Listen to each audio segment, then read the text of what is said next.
Hello प्यारे बच्चों, अपने इस वीडियो ट्यूटोरियल सीरीज़ में हम लोग पढ़ रहे थे क्लास 8th की इंग्लिश टेक्स्ट बुक हनीड्यू। तो बच्चों, हमने अपने प्रीवियस वीडियोस में आपको लेसन 3 पढ़ाया था जिसका नाम है ग्लिम्पसेस ऑफ द पास्ट। तो बच्चों, glimpses of the past lesson का हमने आपको हिंदी में बहुत अच्छे से एक्सप्लेन करके समझाया है। उस वीडियो को अगर आपने नहीं देखा है तो मेरी आपसे रिक्वेस्ट है कि वो वीडियो आप ज़रूर देखें, क्योंकि एग्ज़ाम के पॉइंट ऑफ व्यू से वो वीडियो बहुत ही ज़्यादा इंपॉर्टेंट है। उसके बाद वाली वीडियो में हमने आपको कंप्रीहेंशन चेक वाले जो क्वेश्चंस थे उनके सारे आंसर को अच्छे से एक्सप्लेन किया है। वो भी वीडियो आप देख लीजिए, क्योंकि वो भी वीडियो आपके लिए बहुत ही ज़्यादा इंपॉर्टेंट है। इसके बाद हमने वर्किंग विद द टेक्स्ट वाले क्वेश्चंस जो थे उनके भी आंसर्स कराए हैं, उन वीडियोस को आप ज़रूर देखें। बच्चों, आज की इस वीडियो में हम आपको कराएंगे वर्किंग विद द लैंग्वेज वाले जो क्वेश्चन है। बच्चों, वर्किंग विद द लैंग्वेज जो होता है ये ग्रामर का पार्ट होता है आपका, तो इसको करने में बच्चों को थोड़ा सा मुश्किल होती है, इसलिए मैं इस वीडियो में आपको वर्किंग विद द लैंग्वेज जो glimpses of the past lesson के हैं वो मैं आपको अच्छे से कराने वाला हूँ। तो चलिए स्टार्ट करते हैं। सबसे पहले देखते हैं जो हमारा क्वेश्चन है। क्वेश्चन जो है आपका वो आपके बुक पे 45 पेज नंबर पर है। आपको करना क्या है, change the following sentences into indirect speech. आपको कुछ सेंटेंसेस दिए गए हैं, इन सेंटेंसेस को आपको इनडायरेक्ट स्पीच में चेंज करना है। तो चलिए देखते हैं वो सेंटेंसेस क्या हैं। तो बच्चों, ये सेंटेंसेस हैं। फर्स्ट मैन मतलब पहला आदमी कह रहा है we must educate our brother. यहाँ पर 3 आदमी हैं, 3 आदमी आपस में बात कर रहे हैं। तो यहाँ पर पहला आदमी कह रहा है we must, first man we must educate our brothers. ये कह रहे हैं कि हमें अपने भाइयों को शिक्षित करना चाहिए, हमें अपने भाइयों को पढ़ाना चाहिए। सेकेंड मैन, अब वहाँ पर जो दूसरा आदमी है वो बोल रहा है and try to improve their material condition. और वो कह रहे हैं कि अब उन्हीं के बात को आगे बढ़ाते हुए कह रहे हैं कि और हमें उनकी जो मटेरियल कंडीशन है, यानी कि जो उनकी भौतिक स्थिति है, उसको भी सुधारने की कोशिश करनी चाहिए। अब एक तीसरे आदमी भी वहाँ पर हैं, वो कह रहे हैं third man for that we must convey our grievances to the British parliament. अब ये यहाँ पर एक सजेशन दे रहे हैं कि ऐसा करने के लिए हमें अपनी शिकायतों को ब्रिटिश संसद, ब्रिटिश पार्लियामेंट तक पहुँचाना चाहिए। तो बच्चों, ये जो स्पीच लिखी हुई है आपके सामने ये डायरेक्ट स्पीच है। आपको करना क्या है, ये क्वेश्चन है और आपको आंसर में क्या करना है कि इस स्पीच को इनडायरेक्ट स्पीच में चेंज करना है। तो चलिए मैं आपको इनडायरेक्ट स्पीच में चेंज करके दिखाता हूँ। तो सबसे पहले इनडायरेक्ट स्पीच में चेंज करने के लिए आपको ऐसे करना होता है, the first man said that they must educate their brothers. ठीक है, अब क्या हुआ, ये इनडायरेक्ट स्पीच क्या होती है, जैसे कि मान के चलिए वहाँ पर 3 लोग थे। यहाँ पर आप देख सकते हैं, मैं आपको फिर से दिखा दूँ, यहाँ पर 3 आदमी है ना, first man, second man and third man.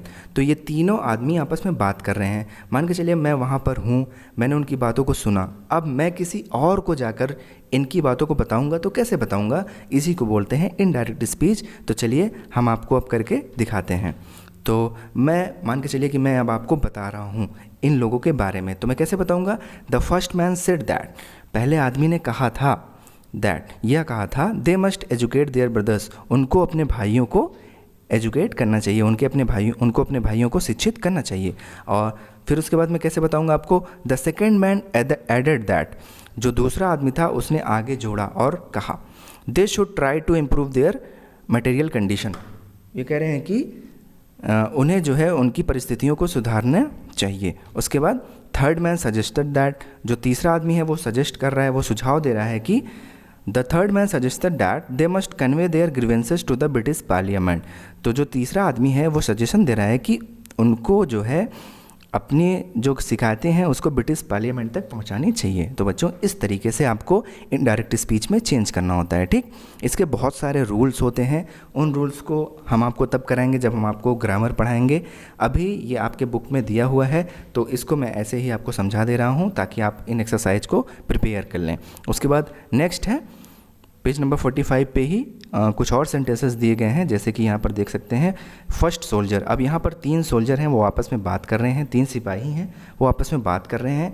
अब मैं यहाँ पर इनकी बात को सुन रहा हूँ और कुछ देर बाद मैं आपको इनकी बातों को बताऊँगा। तो अभी जैसे मैं इनकी बातों को सुन रहा हूँ ये डायरेक्ट स्पीच है, जब मैं इनकी बातों को अपने तरीके से बताऊँगा तो वो इनडायरेक्ट स्पीच हो जाएगी। ठीक, तो अभी ये डायरेक्ट स्पीच है। तो फर्स्ट सोल्जर, अब यहाँ पर पहला जो सोल्जर है वो कह रहा है the white soldiers get huge pay mansion and servants. जो गोरे सिपाही हैं, जो अंग्रेज सिपाही हैं, वो बहुत अच्छी वेतन पाते हैं, ह्यूज पे एंड मैंसन्स, और उनके पास बंगले हैं, एंड सर्वेंट्स, और उनके पास नौकर हैं।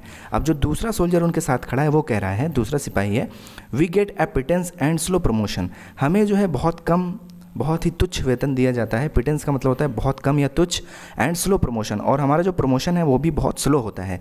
और वहीं पर एक तीसरे सोल्जर भी खड़े हैं, तीसरे सिपाही भी खड़े हैं, वो कह रहे हैं who are the British to abolish our customs. Customs का मतलब होता है हमारी जो प्रथा है, पुरानी प्रथा है।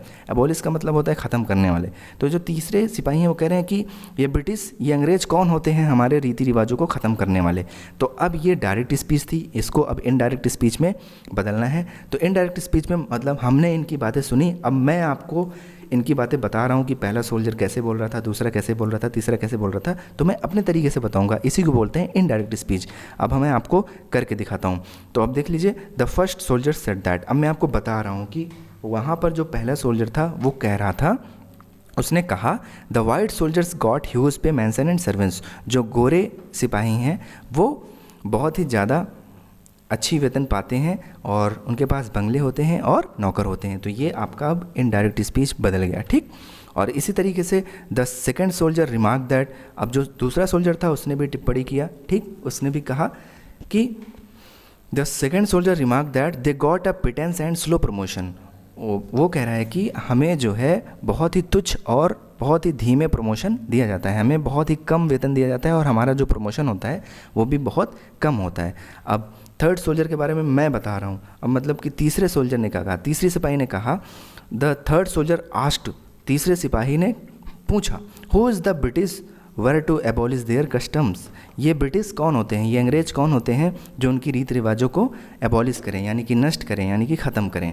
तो इस तरीके से बच्चों जो इनडायरेक्ट स्पीच होती है, हम किसी बातों को सुने रहते हैं, उसको हम अपनी बातों में उनकी बातों को बताते हैं, तो उसको इनडायरेक्ट स्पीच बोला जाता है। ये ग्रामर की क्लास में आपको बहुत अच्छे से समझ में आ जाएगा, क्योंकि ये आपके एक्सरसाइज में है, आपके बुक में है, इसलिए मैं आपको इसको करा दे रहा हूँ ताकि आपको एग्ज़ाम टाइम पर कोई दिक्कत ना हो। बच्चों ये आपका वर्किंग विद द लैंग्वेज वाला जो सेक्शन था वो कंप्लीट हुआ। अगर अभी आपको कोई कन्फ्यूज़न हो तो आप नीचे कमेंट बॉक्स में कमेंट करके पूछ सकते हैं। कोई सेंटेंस नहीं समझ में आया हो, कहीं पे भी कोई प्रॉब्लम हो, आप कमेंट करके ज़रूर पूछिएगा, हम आपके कमेंट का रिप्लाई ज़रूर करेंगे। और बच्चों हम क्लास 8th के जितने भी इंग्लिश के वीडियोज़ हैं, जैसे कि लेसन का एक्सप्लेनेशन हिंदी में, और जो डिफ़िकल्ट वर्ड हैं उनकी वर्ड मीनिंग, और जितने भी कंप्रीहेंशन चेक वाले क्वेश्चन हैं उन सारे के आंसर, जितने भी वर्किंग विद द टेक्स्ट वाले क्वेश्चन हैं उनके आंसर, जितने भी वर्किंग विद द लैंग्वेज वाले क्वेश्चन हैं उनके आंसर हम टाइम टू टाइम अपने चैनल पर डालते रहते हैं। तो बच्चों हमसे जुड़ने के लिए आप हमारे चैनल को सब्सक्राइब कर सकते हैं यहाँ लोगो पर क्लिक करके, और प्रेस द बेल आइकन, जो घंटी वाला निशान, उसको ज़रूर दबाइएगा ताकि जब भी हम नई वीडियो डालें तो आपको तुरंत मिल जाए।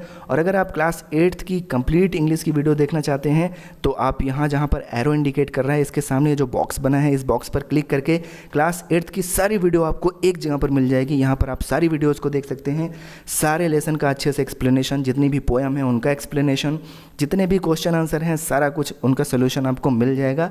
आपको आपकी सारी प्रिपरेशन आप हमारे चैनल पर कर सकते हैं। तो बच्चों हंसते रहिए, मुस्कुराते रहिए, हम मिलेंगे अपने अगले वीडियो में। तब तक के लिए bye bye, take care, have a nice day.